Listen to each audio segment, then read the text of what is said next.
दिलाने के लिए एक अच्छा प्लेटफ़ॉर्म पत्रकारिता हो सकता है।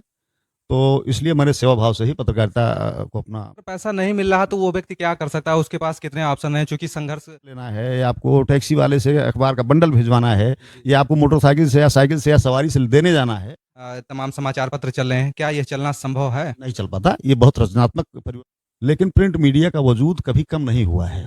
प्रिंट मीडिया का वजूद जैसे था बढ़ता ही जा रहा है। पत्रकारिता को लेकर उठ जाते हैं, उस पर जब गोदी मीडिया का आरोप लगता है, तो वो नया जहाँ तक रवि सिंह की बात हो, एक उत्कृष्ट पत्रकार हैं देश के और उनका सम्मान भी देश करता है। चौथे स्तंभ का जो ढांचा होगा, उसकी गवर्निंग बॉडी जिले पे कौन होगी, तहसील पे कौन होगी, ब्लॉक पे कौन होगी, ही होते हैं जो आपके विरोध में खड़े हो जाते हैं, आपका विरोध करने लगते हैं। जो नेता होते हैं वो पीछे से उनके कंधे बहुत फर्क नहीं पड़ने वाला है। और भड़काव थोड़ा है, जो मांग कर रहे हैं कि हर जिला, तहसील और ब्लॉक मुख्यालय पर एक पत्रकार पुरम कॉलोनी की स्थापना हो।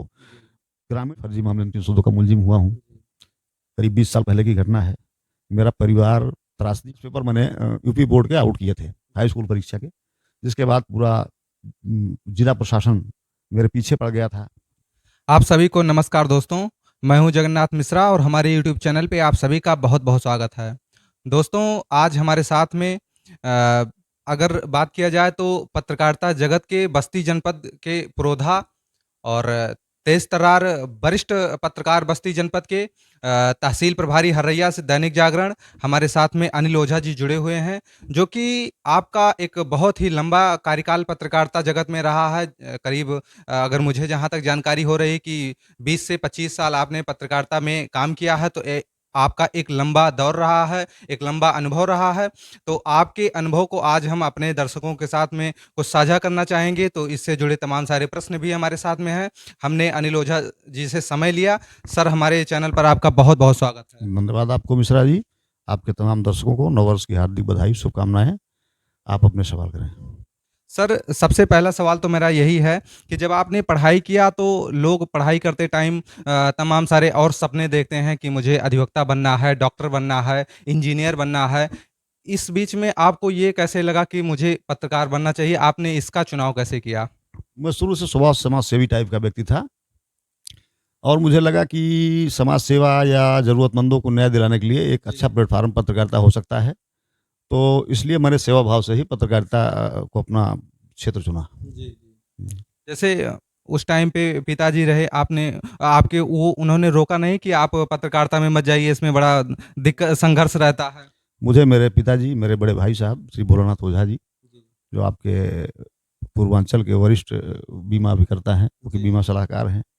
उनका मेरे पिताजी बिजली विभाग में कार्यरत थे, पूरा सहयोग और प्रोत्साहन मिला जी, और तभी संभव हो सका कि मैंने निष्पक्ष पत्रकारिता में एक अपनी पहचान बनाई। जी, परिजनों का पूरा सहयोग रहा। जी। सर, इसमें चूँकि पत्रकारिता की अगर बात किया जाए तो इसमें एक सामान्य प्रश्न उठता है, लोगों के ज़हन में हमेशा रहता है, हर मंच पर कहा भी जाता है कि पत्रकारिता एक सेवा है। इसमें पैसा नहीं मिलता, इसमें सैलरी नहीं मिलती, इसको सेवा भाव से लोग इसको जॉइन करते हैं और करते हैं। तो एक बड़ी चुनौती आपके लिए भी रही होगी, चूँकि युवा अवस्था में जब आपने पत्रकारिता जॉइन किया, तो लोगों के दिमाग में यह भी रहता है कि मुझे कुछ सैलरी भी मिलनी चाहिए, परिवार का भरण-पोषण भी होना चाहिए। तो एक आपके लिए बड़ी चुनौती रही है, इस बात को आप साझा करें थोड़ा-सा? मेरे ख़्याल से उस ज़माने में तो कतई पत्रकारिता को लोग पेशा मान के नहीं चल रहे थे। ये पेशा था भी नहीं जी। और अब आज चूँकि चीज़ें बदली हैं, कॉर्पोरेट घराने के लोग मीडिया जगत में आए हैं, बहुत सारे टीवी चैनल लॉन्च हुए, तब बहुत सारे चैनल नहीं थे, अखबार भी गिने-चुने थे। तो उस समय तो मिशन मान के अभियान और मिशन मान के सेवा भाव से ही लोग आया करते थे। आज स्वरूप बदला है, तमाम सोशल मीडिया और यूट्यूब चैनल, न्यूज़ चैनल बहुत सारे हैं, बहुत सारे अखबार के लोग भी कॉर्पोरेट लेवल पे ही अब काम कर रहे हैं, छोटे अखबार टिक नहीं पा रहे हैं। तो आज जहाँ तक बात है कि रोज़गार के दृष्टि से इसे देखा जा सकता है, उस ज़माने में ऐसा कुछ नहीं था कि इसे रोज़गार मान के या नौकरी पेशा मान के लोग काम करें। जी। जी। लेकिन अगर पैसा नहीं मिल रहा तो वो व्यक्ति क्या कर सकता है? उसके पास कितने ऑप्शन हैं? चूँकि संघर्ष आपने बहुत सारे संघर्ष झेले इस कार्यकाल में, तो थोड़ा-सा आप उसको बताएँ कि वो पत्रकारिता करे साथ में और वो इस संघर्ष को भी, इस चुनौती को भी झेल पाए, उसको क्या करना चाहिए? देखिए, उस ज़माने में जो भी लोग पत्रकारिता कर रहे थे, अगर उनकी पारिवारिक पृष्ठभूमि ठीक-ठाक रही, अन्यथा उन्होंने खुद मेहनत करी, अपनी खेती-बाड़ी की, अपनी पढ़ाई की, वकालत किया, लिखाई अध्यापन कार्य किया, उसके साथ में इस पेशे को चुना। कहीं न कहीं से उन्होंने कमाने-खाने की के लिए कुछ और पेशा ही रखा, इसे मिशन मान के ही काम किया। उस ज़माने में कुछ ऐसा नहीं था। तमाम शिक्षक थे, अधिवक्ता थे, और विद्वत समाज के लोग अखबार लेखन में रुचि रखते थे और उनका यह मिशन ही होता था, ना कि पेशा। सर, आप अपने जवाब में हमेशा उस ज़माने का ज़िक्र कर रहे हैं, तो मेरे ज़हन में तुरंत यही प्रश्न उठ रहा है कि जब आप उस ज़माने की अगर बात की जाए, करीब आज के टाइम में 20 से 25 साल पत्रकारिता करते हुए आपको हो गया है, तो उस टाइम से आज के टाइम में आप कितनी बदली हुई पत्रकारिता को देख पा रहे हैं? ये अनुभव थोड़ा-सा बताएँ। बहुत बदलाव है। मैं तो आदरणीय श्री रामनरेश सिंह मंजूल जी, जो राज्यपाल और तमाम पुरस्कार उन्हें मिला है, और अपने बस्ती जनपद के वरिष्ठ साहित्यकार नहीं, पूरे देश के बड़े साहित्यकार हैं, बड़े कवि हैं। और मैं उनके पदस्थापन पे काम मैंने शुरू किया था। एक बहुत बड़ी लकीर साहित्य के क्षेत्र में वो माने जाते थे। तो उन्होंने भी, वो प्रिंसिपल थे, उसके साथ वो पत्रकारिता करते थे। तो कहीं न कहीं से जेब से ही कुछ न कुछ लगाना पड़ता था। जैसे आपको लिफ़ाफ़ा लेना है, या आपको टैक्सी वाले से अखबार का बंडल भिजवाना है, या आपको मोटरसाइकिल से या साइकिल से या सवारी से देने जाना है, तो आदमी युक्त करता था, कहीं घर परिवार से लेके चलाता था। और पेशे जैसा तो कोई मतलब ही नहीं था। अब इस ज़माने में पेशा है। यहाँ तमाम विज्ञापन आ रहे हैं, बहुत सारे चैनल चल रहे हैं, अखबार चल रहे हैं। आज तो मीडिया जगत बिल्कुल व्यावसायिक क्षेत्र की तरह काम कर रहा है। तो परिवर्तन बहुत सारा है। आज सोशल मीडिया है। हम लोग के ज़माने में टेलीफ़ोन नहीं था। आज तो आप अपनी बात ईज़िली पहुँचा दे रहे हैं। हम लोग आज खबर लिख रहे हैं, रात में लिख रहे हैं, कल बंडल बना रहे हैं, परसों लिफ़ाफ़ा बना के भेज रहे हैं, नरसों खबर छप रही है, फ़ोटो बनवा रहे हैं, स्टूडियो में जा रहे हैं। यहाँ स्टूडियो नहीं हुआ करते थे।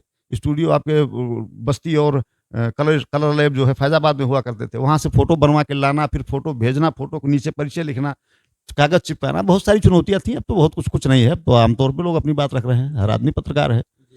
अभी आपने व्यवसाय का ज़िक्र किया, तो जो युवा पत्रकार आपको सुनेंगे या जो जर्नलिज़्म के स्टूडेंट हैं, उनके ज़हन में एक क्वेश्चन चल रहा है कि अगर पत्रकारिता का व्यवसायीकरण नहीं हुआ होता आज के टाइम में, तो क्या इतने बड़े पैमाने पर जो पत्रकारिता चल रही है, इतने डिजिटल बड़े-बड़े टीवी चैनल चल रहे हैं, मीडिया तमाम समाचार पत्र चल रहे हैं, क्या ये चलना संभव है? नहीं चल पाता। ये बहुत रचनात्मक परिवर्तन हुआ है निश्चित तौर पे।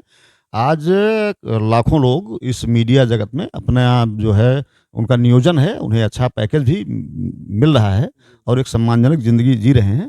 तो इसमें कहीं से कोई बुराई नहीं है। अगर कॉर्पोरेट मीडिया जगत में बढ़ा, हाथ बढ़ाया और उसका व्यवसायीकरण हुआ, तो कहीं न कहीं से इसका समाज को लाभ भी मिल रहा है और मिलना चाहिए। और आज बहुत अच्छे पैमाने पे जो जो लोग जिनके पास डिग्री, डिप्लोमा और जानकारी है, उन्हें अच्छा प्लेटफ़ॉर्म भी वो मुहैया करा रहे हैं। इसका लाभ मिल रहा है। जी। हालाँकि सर, आप प्रिंट मीडिया में काफ़ी लंबा आपका अनुभव रहा है, आप दैनिक जागरण के प्रभारी हैं तहसील हरैया से। तो आज के टाइम में तमाम सारे बच्चे जो पढ़ाई करते हैं उनको टीवी चैनल में काम करने की ज़्यादा मतलब इच्छा रहती है कि हम भी टीवी में आएँगे, फ़ोटो हमारा आएगा। तो ये दोनों में मतलब करियर की असीम संभावनाएँ किस क्षेत्र में सबसे ज़्यादा है, ये थोड़ा-सा समझना चाहेंगे? देखिए ऐसा है, टीवी चैनल के प्रति लोगों का लगाव हुआ है, बढ़ा है, लेकिन प्रिंट मीडिया का वजूद कभी कम नहीं हुआ है। प्रिंट मीडिया का वजूद जैसे था बढ़ता ही जा रहा है।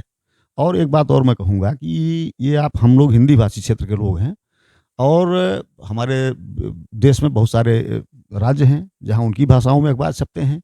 तो निश्चित तौर पे स्थानीय भाषाओं को बढ़ावा भी मिलता है अखबार से, साहित्य संवर्धन भी होता है। जो लोग पढ़ते हैं उससे हम लोग कोशिश करते हैं कि त्रुटि रहित खबरें छापें। जो शब्द संयोजन हो बहुत अच्छा हो, उसमें कोई कॉमा, बिंदी, पूर्ण विराम गलत ना हो। तो इससे क्या होता है कि जो हमारे पाठक हैं, जो नए वर्ग के बच्चे हैं, उनका हिंदी पे पकड़ भी मजबूत होता है। और साथ ही अब आज के डेट में प्रिंट मीडिया भी बहुत बड़े कॉर्पोरेट लेवल पे काम कर रहा है। हमारे यहाँ कई-कई डिवीज़न चल रहे हैं। उसमें विज्ञापन विभाग अलग है, प्रसार विभाग अलग है, संपादकीय विभाग अलग है। जिले लेवल पे बहुत सारे लोगों का नियोजन हो रहा है। यहाँ भी स्कोप बढ़े हैं। तो किसी भी क्षेत्र में जहाँ आपको उचित लग रहा हो, जिसके प्रति आपके अंदर कॉन्फिडेंस हो कि आप प्रिंट मीडिया में सटीक बैठेंगे, इलेक्ट्रॉनिक मीडियम से भी आप जा सकते हैं। आज के दौर में पत्रकारिता का एक अच्छा दौर चल रहा है और इसमें आप निश्चित तौर पे अपना रोज़गार और भविष्य देख सकते हैं। इसमें तमाम सारे भविष्य और रोज़गार आपने गिनाया, बताया बच्चों को, लेकिन वही बच्चा जब ये सुनता है, कई सारे प्रश्न पत्रकारिता को लेकर उठ जाते हैं, उस पर जब गोदी मीडिया का आरोप लगता है, तो वो नया पत्रकार जो बनने वाला है, जो पढ़ाई कर रहा है, उसके ज़हन में चलता है कि जब मैं बनूँगा तो मुझे भी इसका सामना करना पड़ेगा। इस प्रकार के प्रश्न या आरोप सामने आ रहे हैं, इसका क्या प्रमुख कारण है? देखिए, अपना देश जो है ये लोकतांत्रिक देश है और विश्व का सबसे बड़ा लोकतांत्रिक व्यवस्था भारत में पाई जाती है।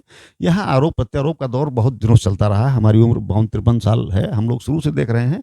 इनसे बिना डरें, इनसे बिना सहमे आप निश्चित तौर पे इस क्षेत्र में जाइए, सकारात्मक सोच रखिए, रचनात्मक विचारधारा रखिए। आप देश को भी लाभ पहुँचाएँगे, समाज को भी लाभ पहुँचाएँगे और खुद भी अपने आप को एक सम्मानित जीवन जी सकते हैं। चूँकि आपने रवीश कुमार जी को तो सुना ही होगा, अजीत अंजुम जी हैं, पुण्य प्रसून वाजपेयी जी हैं, तमाम सारे ऐसे बड़े-बड़े देश के नामी पत्रकार हैं जो गोदी मीडिया का ज़िक्र हमेशा करते हैं। तो ऐसा भी आपको कुछ लगता है कि गोदी मीडिया हो गई है? देखिए, ऐसा है कि फिर मैं इतना कहूँगा कि ये लोकतंत्र है और यहाँ लोग स्वतंत्र हैं, विचारधाराओं की भी लड़ाई यहाँ चलती रहती है। किसकी क्या विचारधारा है और किसकी क्या विचारधारा है, हो सकता है जिसको वो बुरा कह रहे हो, अगला पक्ष उसको सही मान रहा हो, इसमें उलझने की ज़रूरत नहीं है। यद्यपि जहाँ तक रवीश जी की बात हो, एक उत्कृष्ट पत्रकार हैं देश के और उनका सम्मान भी देश करता है, तो ऐसा कहीं नहीं है। और रही बात है कि किसी एक चीज़ को पकड़ के लकीर का फ़कीर बनने के बजाय आप बेहतर सोचिए, बेहतर सकारात्मक सोच के साथ आगे बढ़िए। सर, एक बहुत ही महत्वपूर्ण क्वेश्चन चल रहा है मेरे माइंड में। मैं ये आपसे जानना चाहूँगा कि जैसे लोकतंत्र का जो आधार स्तंभ प्रमुख रूप से हमारे देश में माना गया है, जैसे लेजिस्लेटिव है और एग्जीक्यूटिव, जुडिशरी, न्यायपालिका, ये सॉरी विधानपालिका, कार्यपालिका और न्यायपालिका। उसमें जो फोर्थ स्टैंड माना गया है, फोर्थ पिलर माना गया है डेमोक्रेसी का, इसको मीडिया को माना गया है। तो हमेशा ये कहते हैं कि इसको माना जाता है, तो हमारे मन में यही प्रश्न चल रहा है कि ऐसा क्यों माना क्यों जाता है, ये कब तक माना जाएगा? देखिए, हमारी आपकी भूमिका आज़ादी के पूर्व से शुरू होती है, पत्रकारों की। तो तब जब अखबार और मीडिया, रेडियो जब शुरू हुआ था, तो स्वतंत्रता आंदोलन में इनकी बड़ी भूमिका रही और इन्होंने लड़ाई भी लड़ी है। पत्रकारों ने स्वतंत्रता देश को आज़ाद कराने में लड़ाई भी लड़ी है। तो हमने तो मिशन के रूप में काम शुरू किया। लेकिन सरकारों की उदासीनता यह रही कि बीते बीते अब तक के आज़ादी के बाद अब तक के वर्षों में इन्होंने इसमें ढांचागत कोई एक सुधार नहीं किया। इनके अधिकार क्षेत्र को या इनके भरण पोषण की चिंता सरकारों ने नहीं की। इस क्षेत्र में काम करने वाले लोग जहाँ थे जैसे थे असंगठित टाइप में आधी पड़े हुए हैं। इसमें सुधार की ज़रूरत है और मैं चाहूँगा कि माननीय प्रधानमंत्री जी इस पे विचार करें और पूरे देश में इस चौथे स्तंभ का जो ढांचा होगा, उसकी गवर्निंग बॉडी जिले पे कौन होगी, तहसील पे कौन होगी, ब्लॉक पे कौन होगी, इसकी इसकी एक हालाँकि प्रेस काउंसिल ऑफ इंडिया का तो गठन किया गया। काउंसिल ऑफ इंडिया है और इसमें संदेह नहीं, प्रेस काउंसिल ऑफ इंडिया समय-समय पे अपना काम भी करता है। लेकिन आज के डेट में हमारा इतना व्यापक प्रसार हो चुका है कि जिसमें हमें लोकल लेवल पे हमें उनकी एक उस बॉडी से अटैच कोई व्यक्ति जिले बैठा हो या मंडल बैठा हो, जहाँ से आप अपना पंजीकरण करा लें, जहाँ आप अपनी बात रख सकें, जहाँ से आपके द्वारा किसी की आज़ादी का हनन किया जा रहा हो, किसी स्वतंत्रता का हनन किया जा रहा हो, वहाँ भी आपको भी हमको बुला के कुछ पनिशमेंट दिया जा सके या हमारे साथ कुछ नाइंसाफ़ी हो रही उसको सुना जा सके, इसकी ज़रूरत है। जी। सर, आप खबरों के प्रति बहुत तेज़ तर्रार एक आज आप चूँकि आपका बहुत लंबा अनुभव हो चुका है, आप वरिष्ठ पत्रकारों में आपका नाम गिना जाता है, लेकिन जब से आपने पत्रकारिता शुरू किया, एक लंबा आपका दौर रहा है और बहुत आप उत्सुक रहते थे खबरों के प्रति। इस टाइम पे एक बात ये देखी जाती है कि जैसे आपने कोई खबर उठाया और कुछ साथी पत्रकार ही होते हैं जो आपके विरोध में खड़े हो जाते हैं, आपका विरोध करने लगते हैं। जो नेता होते हैं वो पीछे से उनके कंधे पर बंदूक चलाने लगते हैं, अपना एजेंडा चलाते हैं। ये सबसे पहली समस्या तो पत्रकारों के सामने यही आती है। कई सारा संघर्ष का दौर आपका और भी रहा है, इस पर आप क्या कहेंगे? देखिए, निश्चित तौर पे इस दौर में थोड़ा अवमूल्यन हुआ है। कुछ अवांछनीय लोग भी इस पेशे में आए हैं, इससे नकारा नहीं जा सकता और जिनका उद्देश्य स्वस्थ पत्रकारिता नहीं बल्कि कुछ दूसरा है। तो मैं समझता हूँ कि उनकी चिंता किए बिना जो अपना उद्देश्य लेकर निकले हैं, वो अपने मार्ग पे चलें। कहीं ऐसा कुछ नहीं है कि आप अगर अपना अभियान लक्ष्य लेके चल रहे हैं, तो उसमें उनके आने से कोई बहुत फ़र्क नहीं पड़ने वाला है और भटकाव थोड़ा है, इसमें परिवर्तन की भी ज़रूरत है, लोगों को खुद सोचना चाहिए। जी। सर, बस्ती जनपद का एक वरिष्ठ पत्रकार होने के नाते आप इस वीडियो के माध्यम से क्या मांग करना चाहेंगे जो पत्रकारों के हित में आप कई जगहों पर बात उठाते हुए देखे गए हैं, तो हमारे वीडियो के माध्यम से क्या करना चाहेंगे? देखिए, अभी आपने बताया प्रेस काउंसिल ऑफ इंडिया है, सूचना विभाग है, ये सब हम ही लोगों के लिए है। लेकिन कहीं न कहीं से हमारी कोई माँग ऊपर जाते-जाते ठंडे बस्ते में चली जाती है। हम लोग बहुत दिनों से माँग कर रहे हैं कि हर जिला, तहसील और ब्लॉक मुख्यालय पर एक पत्रकार पुरम कॉलोनी की स्थापना हो। ग्रामीण अंचल के पत्रकार बहुत सारे ऐसे हैं जिनके पास आज भी आवास नहीं है। वो उनको अपने परिवार को पालने के लिए जूझना पड़ रहा है। सरकार बहुत सारे लोगों की मदद कर रही है, तमाम लोग मदद कर रहे हैं। हम लोग तो मिशन से जुड़े हुए लोग हैं। पत्रकारिता जगत के लोग एक मिशन से आप जुड़े हुए लोग हैं, आप समाज सेवा कर रहे हैं।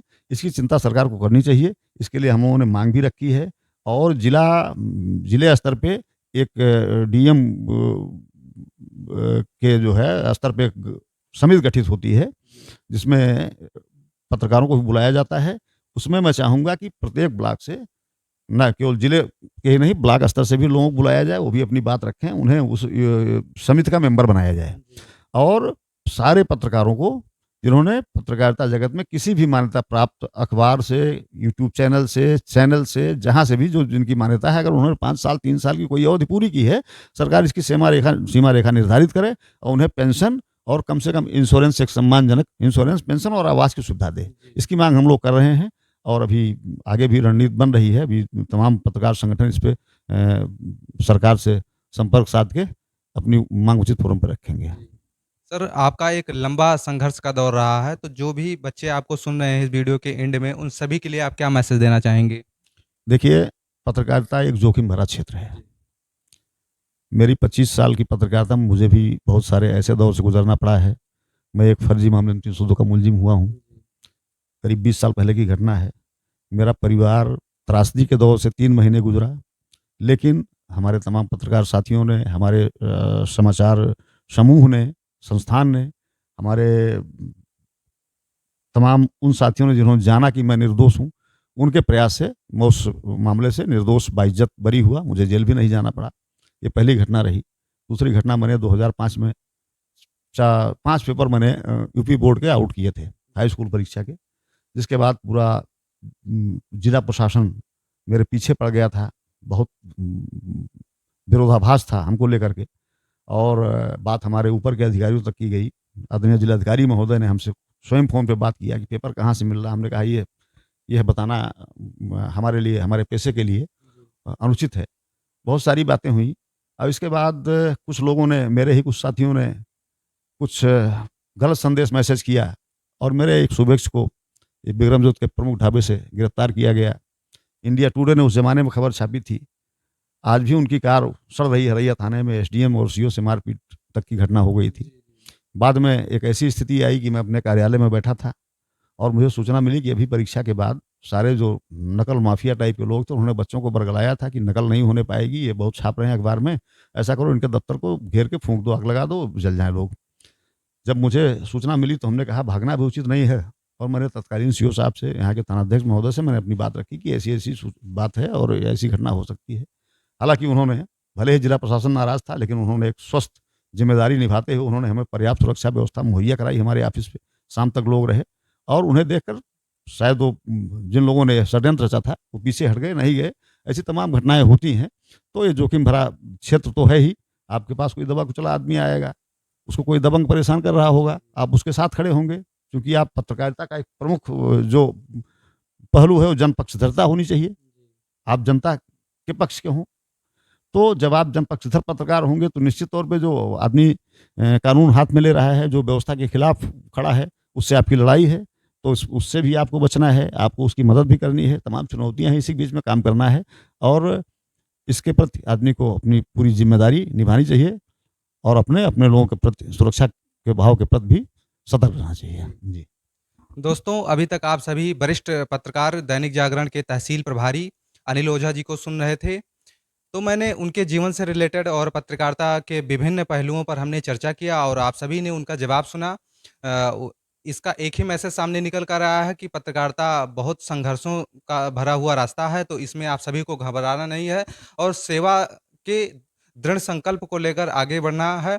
तो इसमें मैं अपने तरफ से मैं उन सभी के लिए कहना चाहूँगा कि उस पथ की पथिक कुशलता क्या, जिस पथ में बिखरे सूल न हो, उस नाविक की धैर्य परीक्षा क्या, जब धाराएँ प्रतिकूल ना हो। तो पत्रकार भाई जो भी युवा सुन रहे हैं कि संघर्ष है, तो मैंने उन सभी के लिए ये कहा है, तो इससे किसी को घबराना नहीं है और निश्चित अपने इरादे को मजबूत करके इस रास्ते पर आगे बढ़ना है और समाज को बदलने का प्रयास करना है, जो समाज अपने मन में तमाम सारी गलत नीतियों को लेकर, गलत विचारधाराओं को लेकर देश को तोड़ने का बात करते हैं या देश को बिखेरने का बात करते हैं, उन सभी के खिलाफ में लड़ाई छेड़नी है।